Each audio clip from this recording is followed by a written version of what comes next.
अस्सलाम वालेकुम दोस्तों, छा हाल आहे? ख़ुशि आहियो? ख़ैरु आहे? तबीअत सही आहे? जीअं त सोशल मीडिया ते कुझु ॾींहंनि खां हले पियो त जुनैद जानी जे हवाले सां जेको जुनैद जानी जेको सोशल मीडिया ते अॼुकल्ह छायल आहे, कुझु दोस्त उन जी फेवर करनि पिया ऐं कुझु दोस्त उन जे ख़िलाफ़ु लिखनि पिया।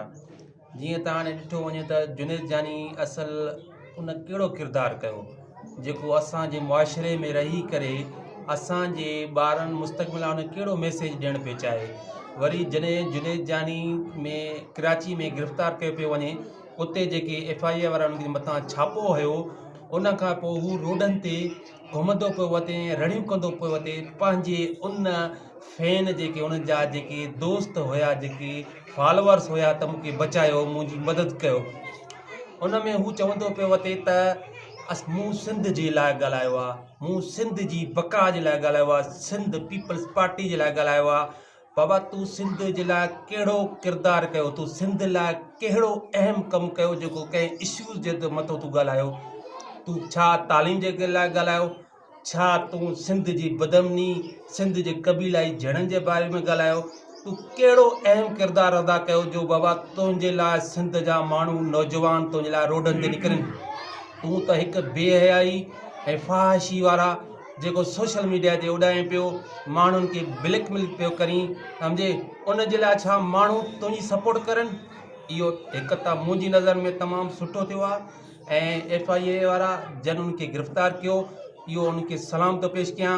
असांजो अज़म इहो ई आहे त छा उहो उन जे लाइ जेको बि माण्हू चवनि पिया त उन सां ज़ुल्म थिया, पर मां चवां थो न, उन सां सही थियो आहे। इन खे पहिरियों ई गिरफ़्तार करणु खपे आहे जॾहिं सोशल मीडिया जे लाइ मथां उन जे लाइ जेको फ़हाशी वारा जेके हलाए पियो, वीडियोज़ वायरल कयो पियो, पहिरियों ई खे गिरफ़्तार करणु खपे आहे। पर जेको थियो आहे सुठो थियो आहे ऐं जेको आहे त उहे हाणे उन्हनि जा दोस्त किथे आहिनि जेके इनखे नाज़ हुयो पंहिंजे फैन जे मथां? अड़े बाबा हू हिकिड़ा ईअं सम्झो त माण्हू मज़ो वठणु चाहिनि पिया, हिकिड़ो सम्झे, तूं चइबो त मुंहिंजा लख फॉलोअर्स आहिनि, मुंहिंजी मदद कंदा। हाणे तोसां हाल उहो ई थियो आहे जो तूं हाणे जेको आहे त जेल में सड़ी पियो ऐं इन खां पोइ वरी इम्तियाज़ चांडी उनजी मदद कई आहे।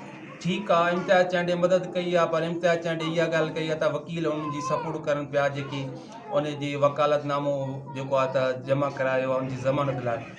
ठीकु आहे, सही आहे। अगरि हू हिकु इन तां हटी करे अगरि हिकु आम ज़िंदगी शहरी वारी ज़िंदगी गुज़ारणु चाहे थो ऐं रिज़्क़ हिलाल रोज़ी करणु चाहे थो त उनखे हिकु सुधरण जो मौक़ो ॾिनो वञे। अगरि हू चाहे थो त मां ठीकु आहे, अॻे में ग़लति हुउमि, हाणे मां हिकु सही राह ते ईंदुमि ऐं सुठो अमल कंदुमि, त असांखे बि कोई एतिराज़ न आहे। बाक़ी हू जेके चए पियो त मां सिंध लाइ वॾा कमु कया आहिनि, त हुन ॿुधायूं त उहो कहिड़ा कमु कया अथव सिंध जे लाइ? हुन त कुझु कोन कयो आहे। हुन पंहिंजी हिकिड़ी माना फ़हाशी जे ज़रिए जेका पंहिंजी हिकिड़ो रोज़ी रोटी करे पियो। सो तमामु सुठो, सम्झी, इन लाइ महिरबानी।